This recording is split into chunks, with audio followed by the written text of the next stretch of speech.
ఈ గంగా పార్వతి సమేత చంద్రశేఖర స్వామి దేవస్థానం విసనపేట. ఈ శివాలయం గత 500 సంవత్సరాల పైనే చరిత్ర ఉన్న శివాలయం. దీన్ని కొంతమంది ఇక్కడున్న అర్చకులు, బ్రాహ్మణులు, ఇతర సంబంధించిన వాళ్ళు కాశీ వెళ్ళి కాశీ నుంచి ఈ శివలింగాన్ని కింద పెట్టకుండా మోసుకొని వచ్చారు. ఇక్కడికి కావిడితో మోసుకొని వచ్చారు. కింద పెట్టకుండా విసనపేట తీసుకొచ్చి ఇక్కడ ప్రతిష్ఠ చేయడం జరిగింది. ఇది కాకతీయుల కాలం కంటే కూడా ముందున్న శివాలయం. ఇక్కడ జమ్మి చెట్టు అడి చూపించండి. శివాలయంతో పాటు ఇతర చరిత్రని జమ్మి చెట్టు ఇదండి శివాలయం చరిత్ర.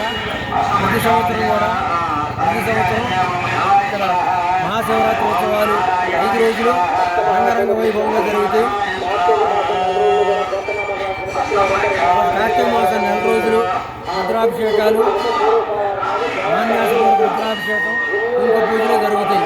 కావున ఇది దేవాలయం చరిత్ర అండి.